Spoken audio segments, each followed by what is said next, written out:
Breaking news చూస్తున్నాం. ఐబొమ్మ రవి 5 రోజుల custody విచారణ ముగిసింది. Websites, domain network, IP masking, ఎన్జిల సంస్థ విజయాలపైన పోలీసులు ఆరా తీశారు.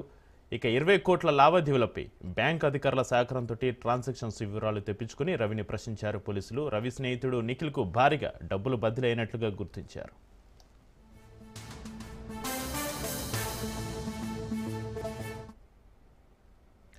ఐబొమ్మ రవి 5 రోజుల కస్టడీ విచారణ ముగిసింది. Websites, domain network, IP masking, ఎన్జిల సంస్థ విజయాలపైన పోలీసులు ఆరా తీస్తున్నారు. ఇక దీనికి సంబంధించి మరింత సమాచారాన్ని మా ప్రతినిధి రత్నకుమార్ ఫోన్లైన్ అందిస్తారు. రత్నకుమార్, ఐబొమ్మ రవి 5 రోజుల కస్టడీ విచారణకు సంబంధించిన అప్డేట్స్ ఏంటి?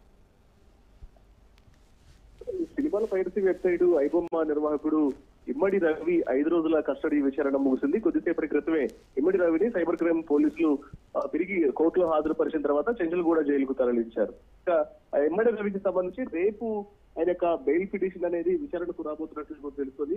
ఇక 5 రోజుల కస్టడీ విచారణలో ఇమ్మడి రవి నుంచి సైబర్ క్రైమ్ పోలీసులు అనేక కీలక విషయాలను కూడా గుర్తించారు. దగ్గర నుంచి కూడా రాబట్టినటువంటి సమాచారం ప్రకారం ఈ యొక్క ఐబొమ్మ నిర్వహణ అనేది పూర్తిగా ఇప్పటి వరకు వెనకాల ఎంతో మంది ఉన్నారు అనేటువంటి విషయాన్ని ప్రాథమికంగా భావించినప్పటికీ కూడా ఇమ్మడి రవిని కస్టడీకి తీసుకొని విచారించినటువంటి సందర్భంలోనే యొక్క ఐబొమ్మ నిర్వహణ మొత్తం కూడా చూసుకున్నారు అనే విషయాన్ని పోలీసులు ఎదురు తెలిపాడు ఐబొమ్మ నిర్వాహకుడు ఇమ్మడి రవి.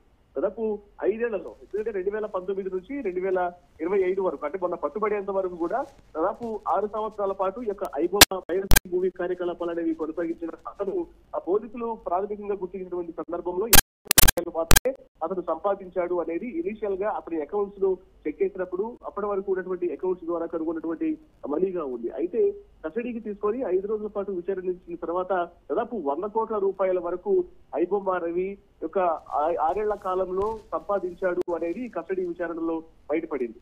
ఎందుకంటే ఐబొమ్మ అనేది చాలా అంటే అత్యంత పాపులర్ అయినటువంటి పైరసీ మూవీ వెబ్సైట్ గా ఉంది.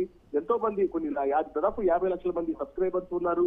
అలాగే ఇటు బెట్టింగ్ యాప్ పాపప్స్ ద్వారా కూడా పెద్ద ఎత్తున సంపాదించడం జరిగింది. సో వీటన్నిటికీ సంబంధించి కూడా ఇటు తను దాదాపు 100 కోట్ల రూపాయల వరకు కూడా తను సంపాదించినట్లు కూడా కస్టడీ విచారణలో పోలీసులు గుర్తించడం జరిగింది. అయితే ప్రస్తుతం దాదాపు 30 కోట్ల రూపాయలకు సంబంధించి బ్యాంకు లావాదేవీలను గుర్తించడం జరిగింది. ఇలా టెలిగ్రామ్ యాప్ల ద్వారా పైరసీ సినిమాలను కొనుగోలు చేసినట్లు, అలాగే యాప్ ద్వారానే బేరమాడి సినిమాలు కొనుగోలు చేసినటువంటి విషయాన్ని కూడా ఈ కస్టడీ విచారణలో తెలుసుకున్నారు. అయితే యుఎస్బి ద్వారా సినిమా అమ్మిన వాళ్లకు చెల్లింపులు చేసినట్లు తెలుస్తుంది. ఐబొమ్మలో సినిమా రిలీజ్ చేసి కొన్ని కోట్ల రూపాయలను సంపాదించాడు. సినిమా చూడాలంటే తప్పనిసరిగా కాంటాక్ట్ యాక్సెస్ తీసుకున్నాడు రవి. ప్రాథమికంగా ఫోన్ నెంబర్లను, అలాగే వారికి సంబంధించిన బేసిక్ డేటా మొత్తాన్ని కూడా అతని దగ్గర పెట్టుకోవడం జరిగింది.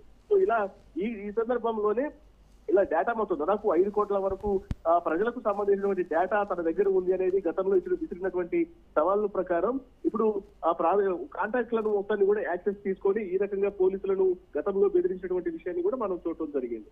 ఇలా ఉంటే సినిమాపై క్లిక్ చేయగానే దాదాపు 15 యాడ్స్ కు డైరెక్ట్ లింక్ అనేది ఉంటుంది.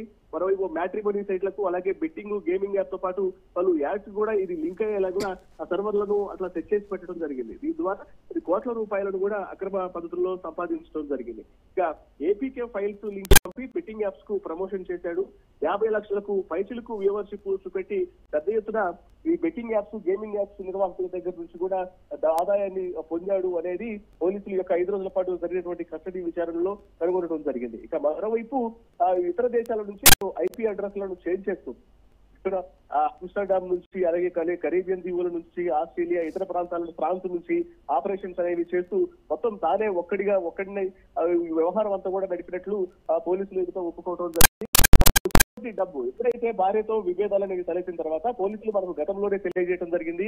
ఆ భార్య కొంత ధనవంతురాలు కావడం, ఇతని దగ్గర పైసలు లేవు అనేటువంటి విషయాన్ని ఆమె ఎప్పటికప్పుడు దెప్పిపొడిచినటువంటి సందర్భంలోనే ఎలాగైనా సరే తన ధనవంతుడి కావాలన్నటువంటి ఉద్దేశంతో ఇలా అక్రమ రూట్ ను, ఒక రాంగ్ రూట్ ను ఎంచుకొని పెద్ద ఎత్తున అక్రమ ఆర్జనకు తెరలేపి ఈ యొక్క ఐబొమ్మను సృష్టించడం జరిగింది.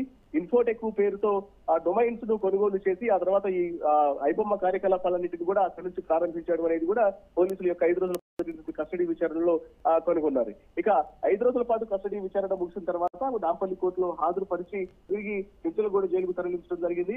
ఆ తర్వాత ఎప్పుడైతే నాంపల్లి కోర్టులో హాజరుపరిచినటువంటి సందర్భంలో బయటకు వచ్చిన తర్వాత ఆ మీడియా ప్రతినిధులు మాట్లాడించినటువంటి ప్రయత్నం చేసినప్పటికీ తను ఏ విషయాన్ని కూడా చెప్పకుండానే అక్కడి నుంచి ఆ పోలీసులు తరలించినటువంటి పరిస్థితి కూడా కనిపిస్తుంది. ఏది ఏమైనప్పటికీ ఈ 5 రోజుల కస్టడీ విచారణలో అనేక కీలక విషయాలు అయితే ఇటు న్యాయవాదులు అతని తరఫున న్యాయవాదులు కూడా తెలియజేస్తున్నారు. ఇప్పటి వరకు పోలీసులకు సహకరించలేదు అనేది వాస్తవం. పూర్తిగా అన్ని విషయాలను కస్టడీలో ఇమ్మడి రవి తను చేసినటువంటి ఐబొమ్మ నిర్వహణకు సంబంధించినటువంటి పూర్తి వివరాలు అందించాడు అనేది ఆ న్యాయవాదులు తెలియజేస్తున్నారు. ఇక రేపు ఐబొమ్మ రవికి సంబంధించినటువంటి బెయిల్ పిటిషన్ పైన విచారణ అనేది నాంపల్లి కోర్టులో జరగబోతోంది. Right, thank you Ratna Kumar.